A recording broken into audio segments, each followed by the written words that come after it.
Hi, my name's Aaron Andrew, and today I'm going to be talking to you about how life insurance, specifically indexed universal life, can be used in retirement as a tax-free vehicle to be able to generate income tax-free under certain sections of the tax code, and can be very safe, protected, and with a real low cost over the life of the policy. So we're going to go over those details a little bit, okay?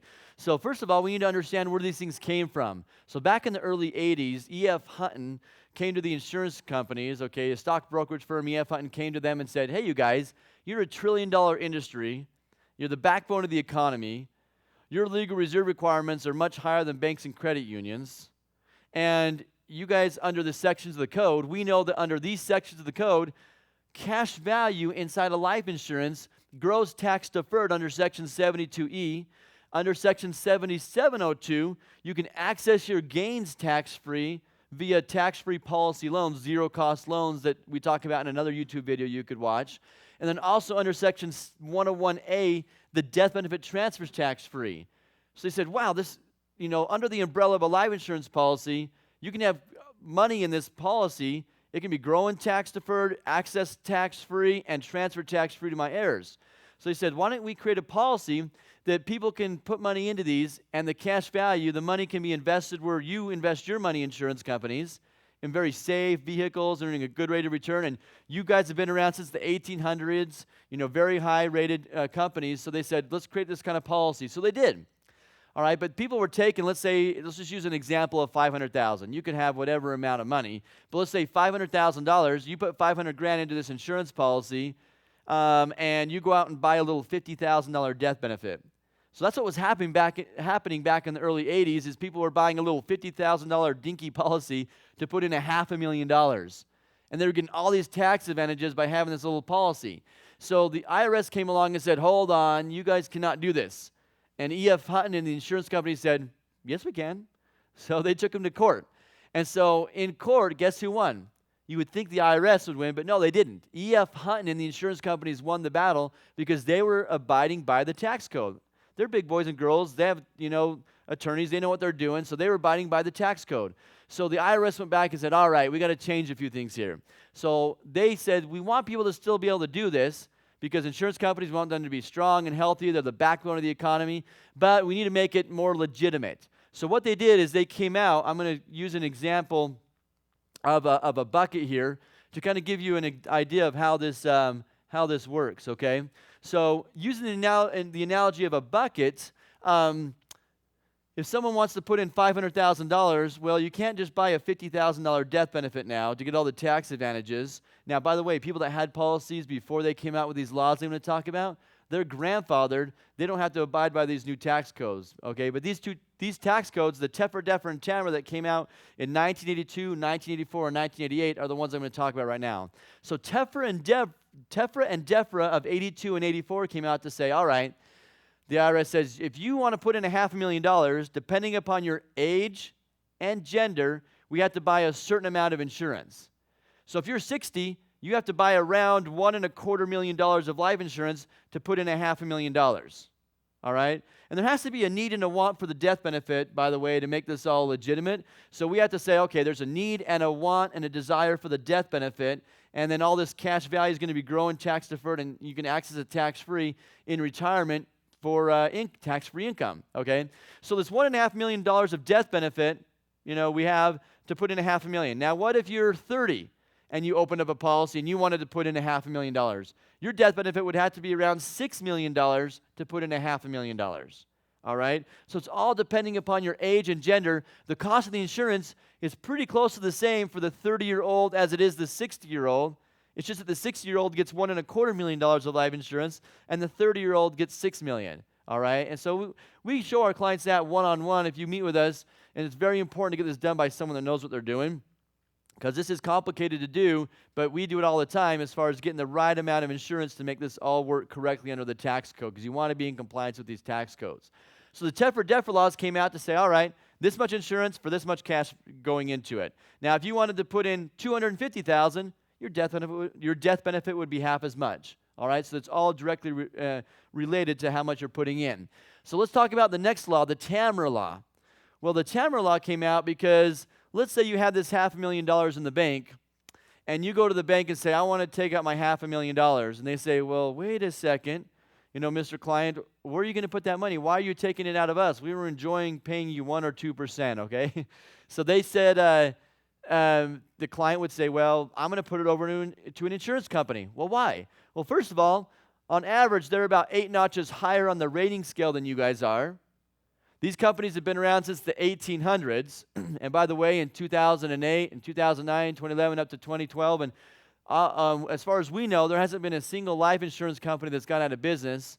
There's been a couple that were going to go out of business, and they were just bought by another big company. How many banks have gone out of business? Over 300 plus banks have gone out of business with this recent recession that we've been in, okay? So the insurance companies are way stronger and higher rated and been around, all the ones we use have been around since the 1800s, since 1847, 1868, 1880, 1906 is how long these companies have been around. So way stronger institution, first of all. Now, number two is the money is growing tax deferred, and you can access the gains tax-free. The return was much higher, and if you pass away, you get this death benefit to your family. So because of all those benefits, it was much better than having your money in the bank or other financial institutions. So these other institutions like banks and other institutions lobbied Congress to pass the Tamer Law of 1988, and the Tamer Law came out, and guess what that one stands for? It stands for the Technical and Miscellaneous Revenue Act of 1988. Doesn't that sound like the government? So that law came out to say that you cannot put all the money in at once. If you want all these tax advantages, meaning the tax-deferred growth, but, they still get tax-deferred growth if you violate this law, but to get it out tax-free under Section 7702, you have to comply with TAMRA, which means you cannot put all the money in at once. You have to stretch it out over 5 years. So what the banks and other financial institutions were doing is they were trying to slow down the amount of money that was being transferred from their accounts into life insurance because they couldn't compete with it. Okay, so TAMRA came out, so we need to comply with TAMRA if we want it to be tax-free on the back end, which most of our clients do because that's one of the neat reasons of using these policies. So the fastest you can fund an insurance contract is about 4 years if you're under 40. If you're up to about 50, then it takes about 5 years up to about 55 to 58. Above that age, sometimes it takes about 6 years to fill up an insurance policy. Just depends on your age, okay? Also, sometimes it works better to fill up a policy over 10 years. So sometimes you meet with us, it's better to fill up a policy over 10 years with an increasing death benefit. Just kind of depends, all right? So what we want to see now is just going over to review this is we have a bucket. When you decide, I want to do this strategy, there has to be a need and a want for the death benefit, first of all. Number two is when you want to decide how much money do we want to put into this. Is it $50,000? Is it $100,000? Is it, $500 to $1,000 a month? It can be any of those figures. And then under the TEFRA laws, you need to comply with those to say, what's the least amount of insurance I can get away with at my age to turn this thing into a cash cow versus having a lot of costs going out in fees? Because that's how most life insurance policies are structured. So we want to get this spigot on the bucket, using this analogy of a bucket. We want to get the insurance, mortality, and expense charges that have to be there. I want to get those down to a minimum. So again, I like that spigot to be there. I like the cost of insurance to be there because I'd rather be paying costs of insurance to have a death benefit for my family versus paying taxes to Uncle Sam. Okay, that's this whole benefit of this life insurance contract. I'm going to show you how if we average about 8% in these insurance policies, over the life of the policy, there's about 1% that drains out for the fees and expenses. So we're netting about 7% tax-free. Well, I'd rather pay that 1% to the insurance company and getting the whole rest of the 7% tax-free versus paying 3 or 4% to Uncle Sam in taxes if I chose to leave my money in the bank or in the market or brokerage account. That's the power of life insurance. So especially the higher the tax bracket you're in, the better it's going to look, okay? I got it on the PowerPoint, so you're okay. Stay there. Say, plus the incredible advantages of indexing, which is something we explained in another video. Okay. Like Yeah. Okay, ready? Go. Plus the advantages of indexing, which is another video. So you need to make sure you look at some of our other videos. We've got a great one that talks about this indexing strategy, how these policies can earn an average of about 7 to 9% historically, but we can earn as high as 14, 15, even 17 or 20% in some policies. and we have a guarantee each year of 0 to 2% in others, so we can't lose. So on average, our clients earn 7 to 9%, even this last 10-year period that has been, a pretty bad economy, okay? So we've been able to average 7%. But that's another video, so make sure you look at our other YouTube videos, the indexing video, okay? The power of indexing. Now, let's talk about the life insurance policy some more here. So basically, going over this next slide, just to give you kind of a summary, if we had someone that wanted to put in $500,000 and they're 60 years old, a male, we're going to say, okay, the minimum amount of insurance is $1.25 million to put in $500,000. Now again, if they wanted to put in $1 million, the death benefit would be $2.5 million. Or they could put in $100,000 and it would be proportional, okay? Now the minimum might be $500 to $1,000 a month. The maximum is about $100,000 a year, or $500,000 total.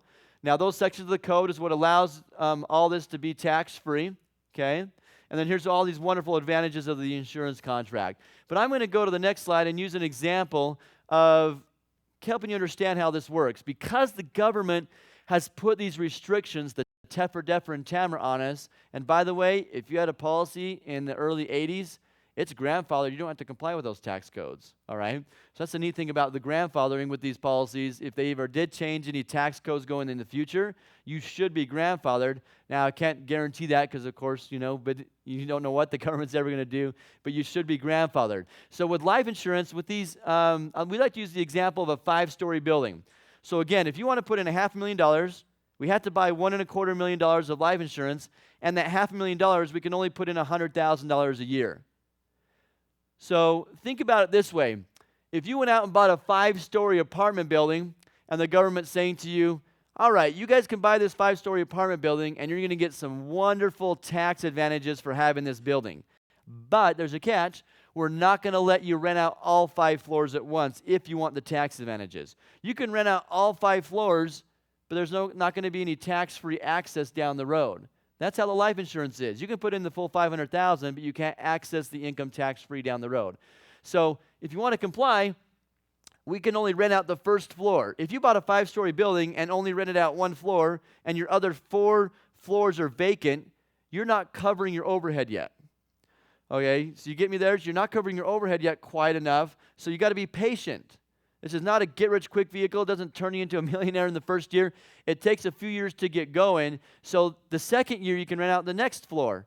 And then the third year, the fourth year, and then in the 5th year, this thing is going to turn into a cash cow because you've got the thing fully rented out and you've got a lot of earnings and interest. That's how life insurance works.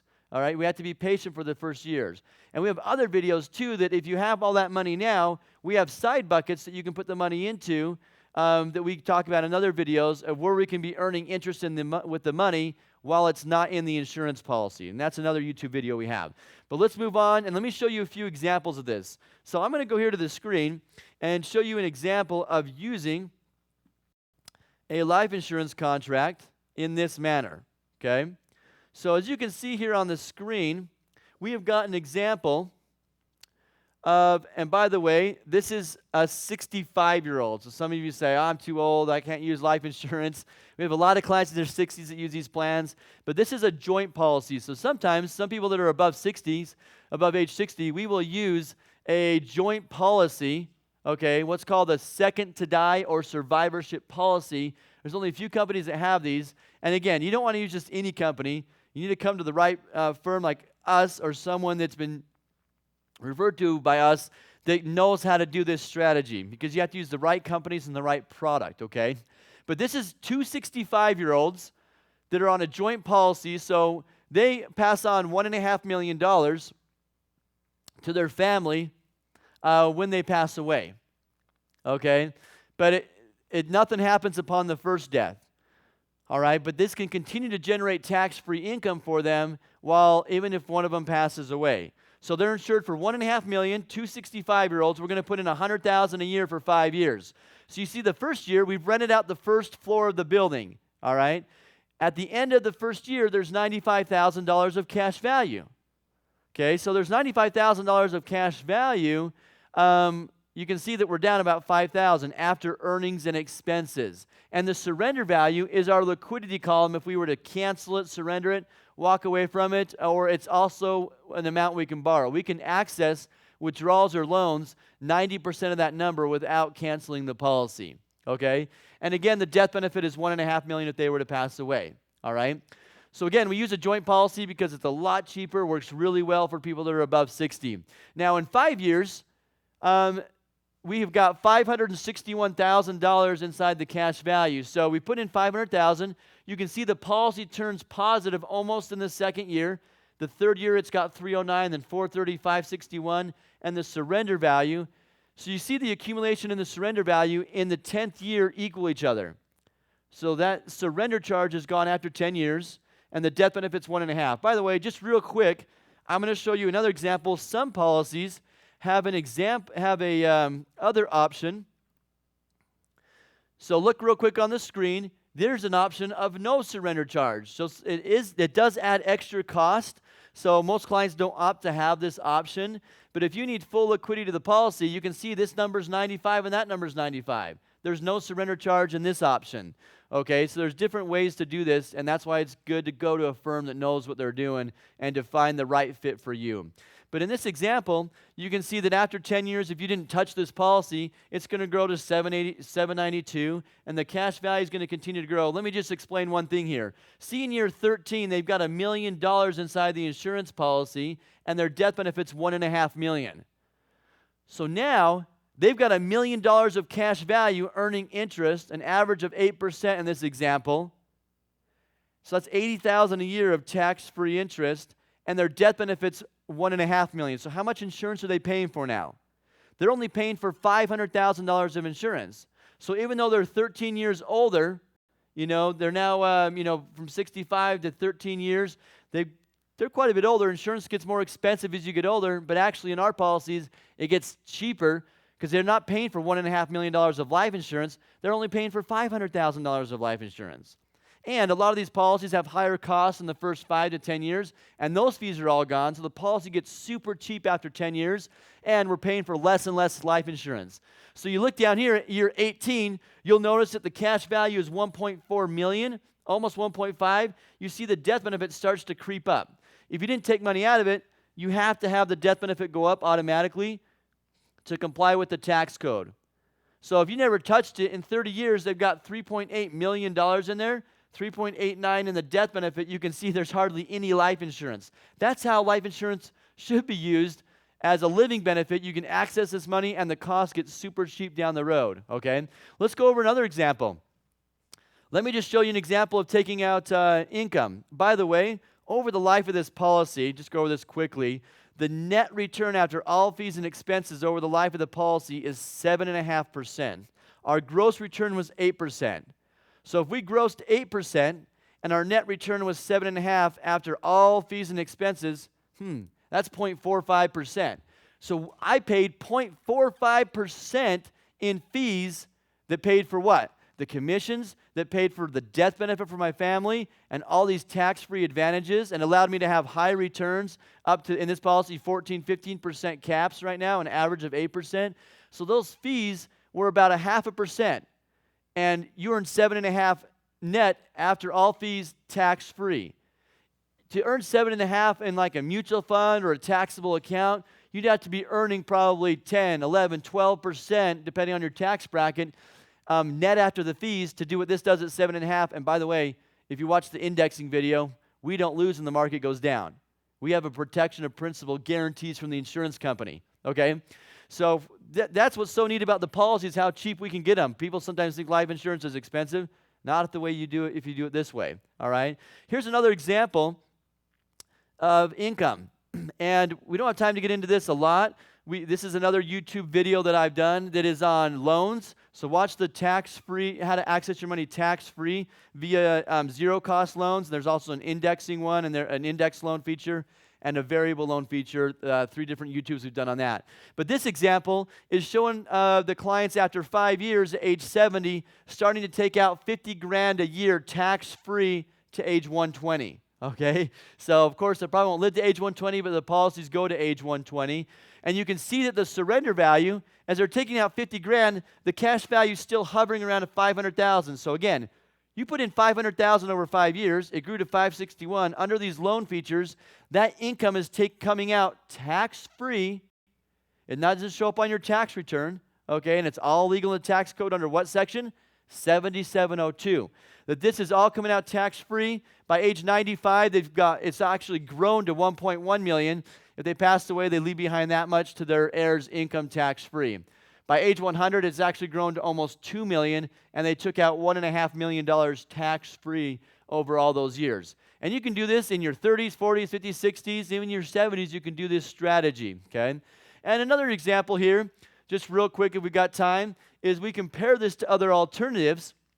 And so here's a quick example of saying, well, what if we put this same $100,000 a year into a CD at 4%, an annuity at 8%, and a mutual fund at 8%, IRA 401k at 8%, and the insurance policy at 8%, trying to compare apples to apples as much as possible. Also having some fees in theirs.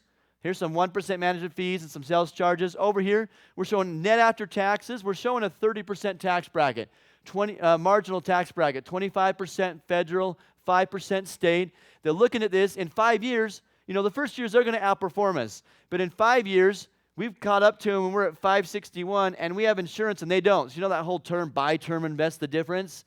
Well, if you had to buy term insurance with these other investments, they'd have even less in them. But as you take out $50,000 a year of tax-free income out of the insurance, the other investments you're having to take out more. So the insurance is a tax-free vehicle that generates the 50 grand. At the end here, they all run out of money. So by age 85, the annuity's out of money. The insurance still has $565,000 in it compared to the other vehicles. So this just shows you, it gives you a little taste of how insurance can be used in retirement planning as a tax-free alternative to be able to generate income tax-free and be able to have a very safe place to put your money, which has guarantees, which we can earn about a 7 to 8. So again, watch our other YouTube videos that talk about the indexing and talk about tax-free loans out of life insurance. Thank you for joining us today. To get more information, make sure you contact us at 888-987-5665, or you can visit us online at missedfortune.com. That's MISSED, fortune.com. Thank you.